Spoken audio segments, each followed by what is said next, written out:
Hi friends, welcome to my channel. ఈరోజు నేను మీకు 2017లో విడుదలైన ద ప్రామిస్ అనే హారర్ మూవీని ఎక్స్ప్లెయిన్ చేయబోతున్నా. మీరు గనక నా ఛానల్ని చూడటం ఇదే ఫస్ట్ టైం అయితే ప్లీజ్ సబ్స్క్రైబ్ చేయండి. మూవీ స్టార్టింగ్ లో బామ్ ఇంకా ఇబ్ అనే ఇద్దరు అమ్మాయిలను చూపిస్తారు. వీళ్ళిద్దరూ బెస్ట్ ఫ్రెండ్స్. ఇంకా వీళ్ళిద్దరూ రెండు డబ్బున్న ఫ్యామిలీకి చెందిన పిల్లలు. అండ్ వీళ్ళ ఫాదర్స్ కూడా ఫ్రెండ్స్ ఇంకా బిజినెస్ పార్ట్నర్స్. వీళ్ళు సిటీ సెంటర్ లో ఒక లగ్జరీ అపార్ట్మెంట్ ని కట్టాలనుకున్నారు. అండ్ ఆ అపార్ట్మెంట్ కూడా సగం వరకు పూర్తయి ఉంటుంది. తర్వాత బామ్ ఇంకా ఇబ్ ఆ బిల్డింగ్ లోని ఒక కాంక్రీట్ వాల్ పై వాళ్ళ ఇద్దరి చేతులు కలిపి ఉన్నట్లుగా ఒక స్కెచ్ ని గీస్తారు. అండ్ వాళ్ళిద్దరూ ఎప్పుడూ కలిసే ఉండాలని ఒకరితో ఒకరు ప్రామిస్ చేసుకుంటారు. వీళ్ళిలా బిల్డింగ్ కిందకి వచ్చారో లేదో వాళ్ళ ఫాదర్స్ ఇద్దరు కంగారు పడుతూ ఉంటారు. ఎందుకంటే ఆ సంవత్సరం వాళ్ళ కంట్రీలోని కరెన్సీ మొత్తం క్రాష్ అయిపోయింది. ఆ కంట్రీలో ఉన్న పెద్ద పెద్ద బిజినెస్ మ్యాన్ల యొక్క కంపెనీలన్నీ కొలాప్స్ అయిపోయాయి. అండ్ కరెన్సీ వాల్యూ కూడా పడిపోయింది. అండ్ ఈ ఎఫెక్ట్ వీళ్ళిద్దరి ఫాదర్స్ పై కూడా పడుతుంది.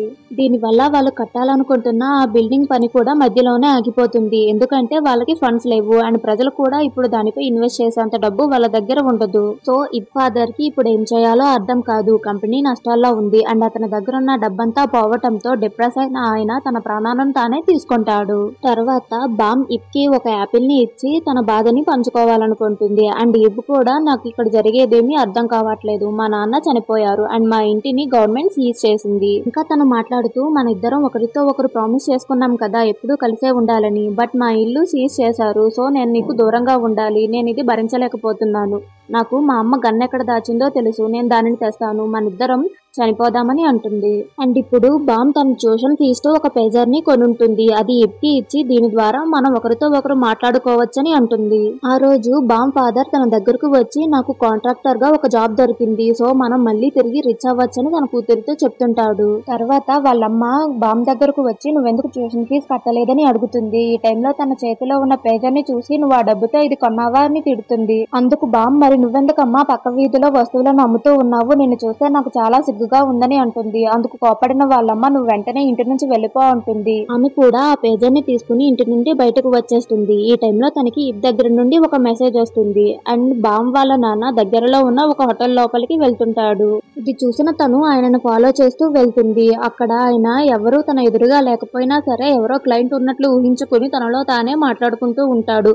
దీంతో ఆమెకు వాళ్ళ నాన్నకి పిచ్చి పట్టిందని అర్థమవుతుంది. ఇది చూసిన ఆమె చాలా బాధపడుతుంది. అండ్ తను సిచ్యువేషన్ ని హ్యాండిల్ చేయలేక వెంటనే ఇబ్కి కాల్ చేసి నేను నీతో పాటు చనిపోవడానికి రెడీగా ఉన్నానని చెప్తుంది. తర్వాత వాళ్ళిద్దరూ సగం పని పూర్తయిన ఆ బిల్డింగ్ దగ్గరకు వెళ్తారు. ఇబ్ వాళ్ళ నాన్న యొక్క గన్నిని సీక్రెట్ గా తెచ్చింటుంది. ఈ రోజు బామ్ యొక్క 15th బర్త్డే. సో ఇబ్ బామ్ తో మాట్లాడుతూ మనం దీంతో కాల్చుకుని చనిపోదాము. ఫస్ట్ నేను షూట్ చేసుకుంటా, నా తర్వాత వెంటనే నువ్వు షూట్ చేసుకోవాలని ఆమె దగ్గర ప్రామిస్ తీసుకుని చెప్పిన విధంగానే ఇబ్ కాల్చుకుని చనిపోతుంది. ఇది చూసిన బామ్ కి చాలా భయం వేస్తుంది. సో తను ఆమెకి ఇచ్చిన ప్రామిస్ ని బ్రేక్ చేసి అక్కడ నుండి సైలెంట్ గా ఇంటికి వచ్చేస్తుంది. సీన్ ఇప్పుడు కొన్ని సంవత్సరాల ముందుకు వెళ్తుంది. బామ్ బాగా పెద్దదై తనిప్పుడు ఒక బిజినెస్ ఉమెన్ గా మారుంటుంది. అండ్ తనకి టీనేజ్ లో ఉన్న ఒక బెల్లా అనే కూతురుంటుంది. అండ్ ఈ టైంలో కూడా అక్కడ ఫైనాన్షియల్ క్రైసిస్ రావటంతో బామ్ బాగా ఇబ్బంది పడుతూ ఉంటుంది. అండ్ వాళ్ళ ఫాదర్ సగం కట్టి వదిలేశారు కదా, ఆ బిల్డింగ్ ని కంప్లీట్ చేసి ఎవరికైనా ఎక్కువ మొత్తంలో అమ్మాలని ఆలోచిస్తూ ఉంటుంది.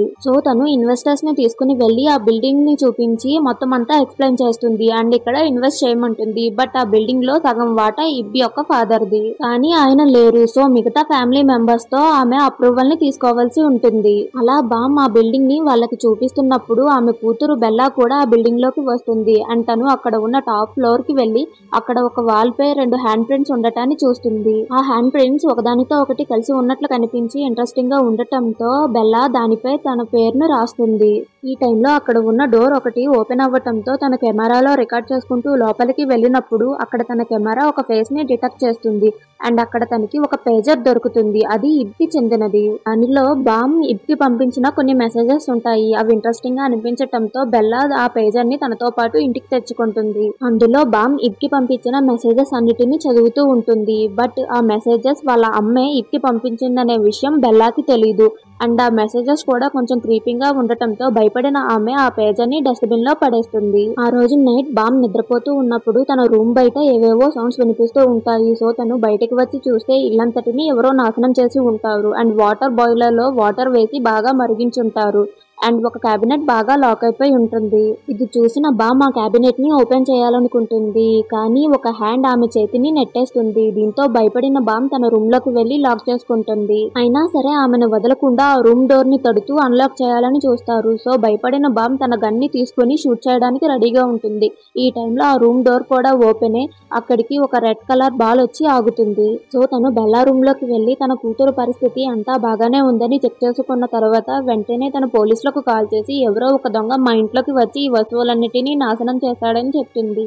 సో ఆ పోలీసులు ఆ ఇల్లంతా వెతుకుతారు. బట్ వాళ్ళకి ఒక దొంగ ఇంట్లోకి వచ్చాడని ఎటువంటి క్లూ దొరకదు. తర్వాత వాళ్ళు బెల్లా రూమ్ లోకి వెళ్ళినప్పుడు ఆమె పిల్లో కింద ఒక నైఫ్ ఉంటుంది. ఇంకా ఆ రూమ్ లోని గోడపై బామ్ ఇంకా ఇబ్బు వాళ్ళ హ్యాండ్ ప్రింట్ ని డ్రా చేశారు కదా, సేమ్ అలాంటిదే ఒకటి తన గోడపై కూడా ఉంటుంది. ఇది ఎవరు చేశారా అని వాళ్ళు సీసీటీవీ ఫుటేజ్ లో చూస్తుంటారు. అండ్ ఇప్పుడు వాళ్ళకి తెలిసే విషయం ఏంటంటే ఆ డ్రా చేసింది మరెవరో కాదు, బెల్లానే. బట్ ఈ విషయం బెల్లాకి కూడా తెలీదు. Next time morning balm Bellana ఒక హాస్పిటల్ కి తీసుకుని వెళ్లి తన కండిషన్ గురించి డాక్టర్ తో చెప్తుంది. ఇదంతా విన్న ఆయన మేబీ బెల్లాకి స్లీప్ వాకింగ్ డిసీజ్ ఉందేమో అని చెప్తాడు. ఇంకా ఆయన కొన్ని మెడిసిన్స్ ని ఇచ్చి ఇవి వాడండి అండ్ బెల్లా రూమ్ లో కెమెరాని అరేంజ్ చేసి ఆమె యాక్టివిటీని రికార్డ్ చేయండి, ఇది ఆమె ట్రీట్మెంట్ కి ఉపయోగపడుతుందని సలహా ఇస్తాడు. తర్వాత బామ్ ఇబ్ యొక్క ఫ్యామిలీని మీట్ అవుతుంది. వాళ్ళిప్పుడు బాగా పేదవాళ్ళు అండ్ బతకడం కోసం చెత్తని డిస్మాంటిల్ చేసే ఒక పనిని చేస్తున్నారు. బామ్ ని చూడగానే ఇబ్ యొక్క మదర్ ఇబ్ ని కోసం ఒక గిఫ్ట్ ని తయారు చేసి ఇవ్వాలనుకుంది. బట్ తన వల్ల కాలేదని ఆ గిఫ్ట్ ని తెచ్చి తనకు ఇస్తుంది. ఇంకా ఆమె ఇబ్ యొక్క బ్రదర్ తో ఆ కాంట్రాక్ట్ గురించి మాట్లాడి మీకు కొంత డబ్బు ఇస్తాను అని చెప్పినప్పుడు ఆయన కూడా దానికి ఒప్పుకుంటాడు. తర్వాత బామ్ ఇంటికి వచ్చాక ఆ గిఫ్ట్ ని ఓపెన్ చేసి చూస్తే తన కోసం ఇబ్ వాళ్ళిద్దరి పేర్లను కలిపి స్టిచ్ చేసి ఉంటుంది. టైంలో ఆమె తన బెస్ట్ ఫ్రెండ్ ని బాగా మిస్ అవుతూ ఉంటుంది. సో తను ఒక పాత బాక్స్ ని ఓపెన్ చేసి వాళ్ళిద్దరూ కలిపి తీసుకున్న ఫోటోలను చూసి బాధపడుతుంది. తర్వాత తను బెల్లా రూమ్ లో ఉన్న సీసీటీవీ ఫుటేజ్ ని చూస్తే ఆమె పక్కన ఎవరో పడుకున్నట్లు అనిపించటంతో భయపడిన బామ్ ఆ రూమ్ లోపలికి వెళ్తుంది. బట్ తను బ్లాంకెట్ ని తీసి చూస్తే అక్కడ బెల్లా కూడా కనిపించదు. సో బెల్లా కోసం ఇల్లంతా వెతుకుతుంది. బట్ బెల్లా మాత్రం ఎంట్రన్స్ డోర్ దగ్గర నిలబడి దానిని తీసి ఎవరో కనిపించని ఇన్విజిబుల్ పర్సన్ ని లోపలికి ఇన్వైట్ చేస్తుంది. అండ్ ఆ ఇన్విజిబుల్ పర్సన్ ని సోఫాపై కూర్చోపెట్టి మాట్లాడుతూ ఉంటుంది. దీన్నంతటిని బామ్ రికార్డ్ చేస్తూ ఉంటుంది. అండ్ ఇప్పుడు బెల్లా ఒక ఆరెంజ్ జ్యూస్ ని తీసుకుని వచ్చి ఆ కౌచ్ పైన పెట్టి తాగండి అంటుంది. అండ్ బామ్ కూడా దానిని చూస్తూ ఉన్నప్పుడు ఏదో తెలియని ఇన్విజిబుల్ ఫోర్స్ ఆ ఆరెంజ్ జ్యూస్ ని తాగుతుంది. తర్వాత బెల్లా ఆ బిల్డింగ్ యొక్క టెర్రస్ పై కూర్చుని ఒక సాంగ్ ని పాడుతూ ఉంటుంది. ఇది చూసిన బామ్ భయపడి ఆ టెర్రస్ పైకి వెళ్లి ఆమె కిందకి దూకకుండా పట్టుకుంటుంది. నెక్స్ట్ టైం మార్నింగ్ బామ్ ఇంకా బెల్లా ఇద్దరు కూర్చుని మాట్లాడుకుంటూ ఉంటారు. అదేంటంటే బెల్లాకి 15th బర్త్డే జరగబోతుంది అండ్ దానికోసం ప్లాన్ చేసుకుంటూ ఉంటారు. బట్ బెల్లా మాత్రం నాకు ఈ బర్త్డే పార్టీస్ ఇవేమీ వద్దు, నాకు కొంచెం నీరసంగా ఉందని చెప్పి ఆరెంజ్ జ్యూస్ ని తాగుతూ ఉంటుంది. ఇది చూసిన బామ్ కంగారు పడుతుంది. అండ్ తనకి ఈ టైంలో తన బెస్ట్ ఫ్రెండ్ ఇబ్ గుర్తుకొస్తుంది. మేబీ వీటన్నిటికీ కారణం ఆమెనేమో అని డౌట్ పడుతుంది. సో తను ఇబ్ చనిపోయిన బిల్డింగ్ దగ్గరకు వెళ్లి ఒక యాపిల్ ని దానిపైన ఒక పూలమాలను పెట్టి ప్లీజ్ నా కూతుర్ని వదిలేయని ప్రేర్ చేస్తుంది. ఈ టైంలో ఒక పెద్ద గాలి వచ్చి ఆ పూలదండ పక్కకు పడిపోతుంది. అండ్ తను ఆ యాపిల్ ని చూస్తే వాటిని పురుగులు తినేసి ఉంటాయి. నేను ఇంతకు ముందు పోస్ట్ చేసిన వీడియోస్ కి వచ్చిన వ్యూస్ 12% మంది నా ఛానల్ ని సబ్స్క్రైబ్ చేసుకుని చూస్తుంటే మిగతా 87% మంది మాత్రం నా వీడియోస్ ని చూసి సబ్స్క్రైబ్ చేయకుండానే వెళ్ళిపోతున్నారు. ప్లీజ్ నా ఛానల్ ని సబ్స్క్రైబ్ చేసి నాకు కొంచెం సపోర్ట్ చేయండి.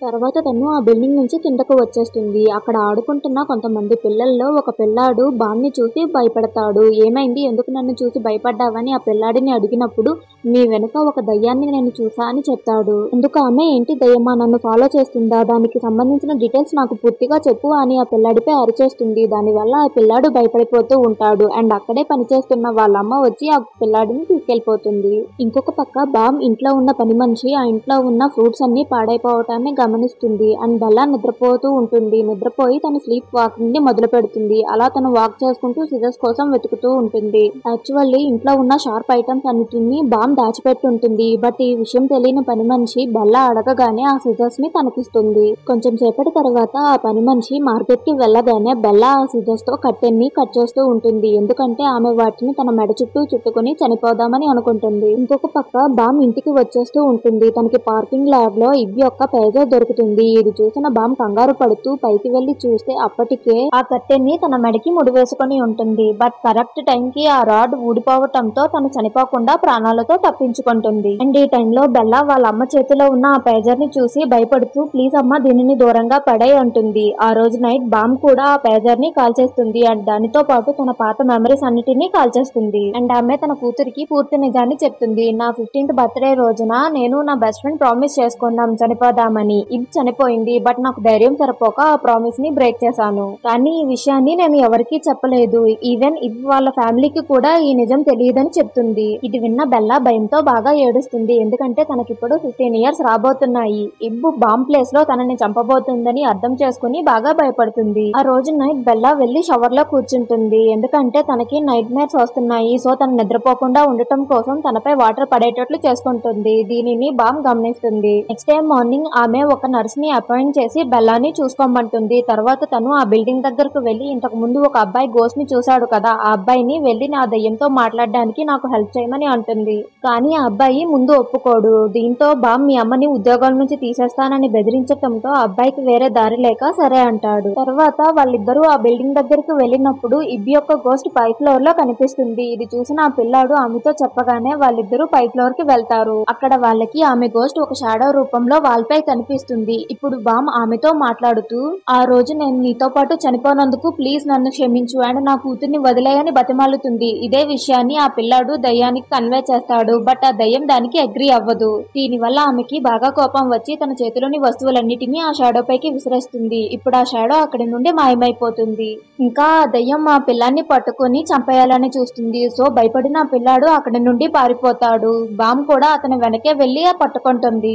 కానీ ఆ దయ్యం ఆ పిల్లాన్ని ఇంకా భయపెట్టడంతో వాడు భయపడి గట్టిగా అరుస్తాడు. ఈ టైంలో బామ్ అతనికి ధైర్యం చెప్తుంది. ఆ నెక్స్ట్ డే బామ్ ఇన్వెస్టర్స్ ని అండ్ ఇబ్బి యొక్క ఫ్యామిలీ మెంబర్స్ ని అందరినీ పిలిచి మాట్లాడుతూ ఉంటుంది. అండ్ ఈ టైంలో తనకి కొంచెం టెన్షన్ పడుతూ ఉంటుంది. ఎందుకంటే బెల్లాకి రేపు 15 ఏళ్లు నిండబోతున్నాయి. ఆ మీటింగ్ కంప్లీట్ అయ్యాక ఇన్వెస్టర్స్ అక్కడి నుండి వెళ్లిపోతారు. బట్ ఇబ్బి ఫ్యామిలీ మెంబర్స్ తో పర్సనల్ గా మాట్లాడాలని బామ్ వాళ్ళని ఉండమంటుంది. తర్వాత వాళ్ళ మదర్ తో మాట్లాడుతూ ఆ రోజు అసలు ఇబ్ నేను ఇద్దరం కలిసి చనిపోవాలి. బట్ ఇబ్ మాత్రమే చనిపోయింది. నేను ఆ ప్రామిస్ ని బ్రేక్ చేశాను. నా వల్లే ఇదంతా జరిగింది. దయతో నన్ను క్షమించండి అని బతిమాలుతుంది. ఇంకా తను వాళ్ళ అమ్మతో మాట్లాడుతూ ఇప్పుడు ఇబ్ దయ్యంలా మారి నా కూతుర్ని చంపడానికి ట్రై చేస్తుంది. మీరు ప్లీజ్ ఆమె స్పిరిట్ తో మాట్లాడి నా కూతుర్ని వదిలేయమని చెప్పండి అని బతిమాలుతుంది. ఇది విన్న వాళ్ళకి అసలేం అర్థం కాదు. తనేం చెప్తుందో అర్థం చేసుకోలేని పరిస్థితుల్లో వాళ్ళు అక్కడి నుండి వెళ్లిపోతారు. ఆ రోజు నైట్ ఈవినింగ్ ఆమెకి నర్స్ దగ్గర నుండి కాల్ వస్తుంది. అదేంటంటే బెల్లా కనిపించట్లేదని. ఇప్పుడు ఆమెకు వెంటనే బెల్లా దగ్గర నుంచి మరొక కాల్ వస్తుంది. అమ్మా నేను ఒక పాడుబడ్డ ఇంట్లో ఉన్నాను, ప్లీజ్ నాకు హెల్ప్ చేయి అంటుంది. ఈమె కూడా ఆ ప్లేస్ కి వెళ్లి బెల్లాను అక్కడి నుండి తీసుకొస్తుంది. అలా తన కూతుర్ని ఇంటికి తీసుకుని వచ్చి మంచానికి కట్టేస్తుంది. బట్ కొంచెం సేపటి తర్వాత బెల్లా నిద్ర లేచి నేను వాష్రూమ్ కి వెళ్ళాలి, నా కట్లిప్పమని అడగటంతో బామ్ ఒక చేతి కట్టిని ఇప్పుతుంది. ఈ టైంలో తన కూతురు యొక్క కళ్ళు రెడ్ కలర్ లోకి మారి కంప్లీట్ గా పొసెస్ అయి ఉంటుంది. ఈ విషయాన్ని బామ్ కూడా గమనిస్తుంది. సో తను తన రెండవ హ్యాండ్ ని విడదీసుకోకుండా చూస్తుంది. బట్ బెల్లా ఆమెను కొడుతుంది. లాస్ట్ కి ఎలాగైతేనే బామ్ ఆమెను తిరిగి కట్టేస్తుంది. ఆ టైంలో కంప్లీట్ గా పొసెస్ అయిన బెల్లా వాళ్ళు చిన్నతనంలో పాడిన రైమ్స్ అన్నిటినీ పాడుతూ ఉంటుంది. అండ్ బామ్ కి కూడా వేరే ఆప్షన్ లేక బాగా ఆలోచించి తన దగ్గర ఉన్న గన్ని తీసుకుని నా కూతురికి బదులుగా నేను చనిపోతాను, అప్పుడే ఆ దయ్యం నా కూతుర్ని వదిలేస్తుందేమో అనుకుంటుంది. అలా తను ఆ గన్ తో చాలా సార్లు ట్రై చేస్తుంది. బట్ ఆ గన్ నుంచి బుల్లెట్లు బయటికి రావు. ఎందుకంటే ఆ దయ్యం కేవలం బెల్లాని మాత్రమే కోరుకుంటుంది. దీన్ని అర్థం చేసుకున్న ఆమె ఆ గన్ని తీసుకుని కోపంగా ఇబ్ యొక్క ఇంటికి వెళ్లి వాళ్ళ మదర్ కి దాన్ని చూపెట్టి భయపెడుతుంది. నా కూతుర్ని ఏం చేయొద్దని చెప్పు, ప్లీజ్ నా కూతుర్ని మీరే ఎలాగన్నా కాపాడాలని వాళ్ళపై అరిచేసి ఇబ్ యాషెస్ ఉంచిన ఒక పాట్ ని పగలగొట్టేస్తుంది. తర్వాత తను ఇంటికి వచ్చి బెల్లాతో మాట్లాడుతూ ప్లీజ్ ఈ రోజు నైట్ వరకు నువ్వు ఓపిక పట్టు, తర్వాత అంతా నార్మల్ అయిపోతుందని చెప్తుంది. కానీ తను ఎంత ట్రై చేసినా సరే బాగా అలసిపోయి ఉండటం వలన నిద్రలోకి వెళ్లిపోతుంది. కొంచెం సేపటి తర్వాత తను కళ్ళు తెరిచి చూస్తే బెల్లా అక్కడ కనిపించదు. అండ్ అపార్ట్మెంట్ మొత్తం నాశనం అయిపోయి ఉంటుంది. గోడల నిండా హ్యాండ్ ప్రింట్స్ ఉంటాయి. దీంతో బామ్ తన కారులో ఆ పాత అపార్ట్మెంట్ కి వెళ్లి ఒకవేళ ఏదైనా తప్పు జరిగితే పనికొస్తుంది కదా అని అంబులెన్స్ కి కాల్ చేస్తుంది. ఆమె కార్ దిగి ఎంట్రన్స్ దగ్గరకు వెళ్ళగానే బెల్లా కాల్ చేసి పైకి చూడు అంటుంది. తను అలా పైకి చూసిందో లేదో ఒక పెద్ద ఆబ్జెక్ట్ తనపై పడుతుంది. బట్ ఆమె ఎలాగో దాని నుండి తప్పించుకుంటుంది. ఇంకా ఆమె తన కూతురి చేతిలో ఒక గన్ ఉండటాన్ని చూసి భయపడుతూ మెట్లెక్కుతూ ఉంటుంది. అండ్ బెల్లా కూడా ఆ ప్లేస్ లో నుండి ఉండకుండా ఇంకొంచెం ముందుకు వెళ్తూ ఉంటుంది. ఒక చోట బామ్ కి బ్లాంకెట్ గాల్లో నిలబడి ఉండటం చూస్తుంది. ఈ టైంలో తన కూతురు కూడా కనిపించటంతో ఆమె దగ్గరకు వెళ్లబోతే ఆ బ్లాంకెట్ తనపై పడుతుంది. తను ఎలాగో ఆ బ్లాంకెట్ నుండి తప్పించుకుని తన కూతురు దగ్గరికి వెళ్లేసరికి ఆమె అక్కడి నుండి మాయమైపోతుంది. బట్ ఈ ప్రాసెస్ లో ఆమె ఆ బిల్డింగ్ పై నుంచి కింద పడిపోబోయి ఎలాగో కంట్రోల్ చేసుకుంటుంది. అండ్ ఈ టైంలో తన కూతురు దగ్గర నుండి కాల్ వస్తుంది. ఆ కాల్ లో ఆమె గన్ లో బుల్లెట్ ని లోడ్ చేస్తూ ఉంటుంది. సో తను తన కూతురి దగ్గరకు వెళ్లి ఆమె షూట్ చేసుకోకుండా ఆపి నా కూతురికి బదులుగా నేను చనిపోతా అని ఆ గన్ ని తన హెడ్ పైకి పాయింట్ చేసుకుంటుంది. బట్ బెల్లా మాత్రం ఆమెను ఆ ఫ్లోర్ నుంచి కిందకు తోసేయటంతో తను కింద ఉన్న ఒక ఫ్లోర్ లో పడిపోతుంది. ఇలా పడిపోవటం వలన కొన్ని ఇంజురీస్ అయ్యుంటాయి. అండ్ కదలలేని పరిస్థితుల్లో ఆమె తన కూతురు ఏం చేస్తుందో చూస్తూ ఉంటుంది. అండ్ ఆమె ఆ గన్ని తన వైపుకు పాయింట్ చేసుకుని కాల్చుకుంటుంది. ఎలాగైతే కాల్చుకుని చనిపోయిందో అలాగే తన కూతురు కూడా చనిపోవటంతో ఇది చూసిన బామ్ బాగా బాధపడుతూ ఉంటుంది. బట్ ఈ టైంలో తన కూతురు ఊపిరి పీల్చుకోవడాన్ని చూసి అంబులెన్స్ లో తనని హాస్పిటల్ కు తీసుకుని వెళ్తుంది. డాక్టర్స్ ఎలాగో కష్టపడి తలలోని బుల్లెట్ ని బయటకు తీసి ఆమెను సేవ్ చేసేస్తారు. బట్ బెల్లాకి అయిన హెడ్ ఇంజురీ వల్ల ఆమె బాడీ మొత్తం ప్యారలైజ్ అయిపోతుంది. దీని తర్వాత బామ్ మళ్ళీ ఆ సగం కంప్లీట్ అయిన బిల్డింగ్ దగ్గరకు వెళ్లి అక్కడున్న వాల్ పై బెల్లా అని రాసి ఉండటాన్ని చూసి ఇప్కి సారీ చెప్తుంది. నేను నిన్ను తప్పకుండా కలుస్తా, బట్ నాకు సూసైడ్ చేసుకోవాలని లేదంటుంది. తర్వాత ఆమె దగ్గరికి కాంట్రాక్టర్స్ ఆ బిల్డింగ్ కి చెందిన ప్లాన్స్ ని తీసుకుని వస్తారు. అండ్ వాళ్ళ కంట్రీలో కరెన్సీ విలువ పడిపోయింది కదా, సో గవర్నమెంట్ ఆమె ఆస్తులన్నిటినీ సీజ్ చేస్తుంది. సో వేరే దారిలోనే ఆమె తన కూతుర్ని తీసుకుని ఒక చిన్న అపార్ట్మెంట్ లోకి మూవ్ అవుతుంది. ఆమె ప్రామిస్ ప్రకారం బెల్లా చనిపోకపోయినా సరే ఆమె బాడీ కంప్లీట్ గా ప్యారలైజ్ అయి బెడ్ కే పరిమితమైంది కదా, సో ఇది చూసిన ఇబ్ హ్యాపీగా ఫీల్ అయి వాళ్ళని వదిలేసినట్లు చూపించటంతో ఈ మూవీ ఎండ్ అవుతుంది. ఈ వీడియోని లాస్ట్ వరకు చూసినందుకు థ్యాంక్ యూ. మీకు ఈ వీడియో నచ్చితే లైక్ చేయండి, మీ ఫ్రెండ్స్ అండ్ ఫ్యామిలీకి షేర్ చేయండి. అండ్ ప్లీజ్ నా ఛానల్ ని సబ్స్క్రైబ్ చేయడం మాత్రం మర్చిపోకండి.